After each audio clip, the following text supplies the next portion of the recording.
started here, what has been your biggest surprises? What's been your takeaways from some of these decisions that have been made for these coaches here over the last week?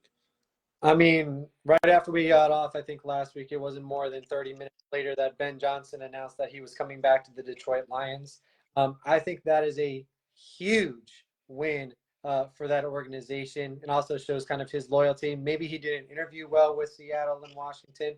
But what that does tell me about the Detroit Lions is next year, they are all in, and they're going to try to make that run to kind of take that next step to make it to the Super Bowl that next year. And I think it was shortly thereafter we saw the youngest head coach in the league hired this year. Mike McDaniel is heading out to Seattle, the former defensive coordinator for the Baltimore Ravens.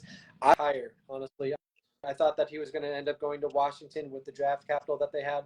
But this kind of tells me that Seattle might be leaning towards that defensive tenacity that made them so successful in the early 2010s with the Legion of Boom defense that they had. And we're kind of seeing this trend. I think of the eight vacancies that we saw with head coaches this year, 6 of them have a defensive background. The only 2 that we really saw that were offensive coordinators were Dave Canales.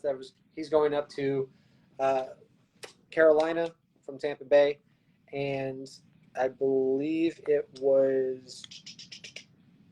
I guess you can count Harbaugh going out to Los Angeles, being a coach guy. But we're starting to see a shift here with NFL coaches. We saw this young movement a couple of years ago. We're still seeing a couple of young guys get hired, but we're seeing more of a movement towards trying to slow down the explosiveness of the offense that is in the NFL. These teams that are in need of a coach or have struggled, it's usually starting with the defensive side of the ball.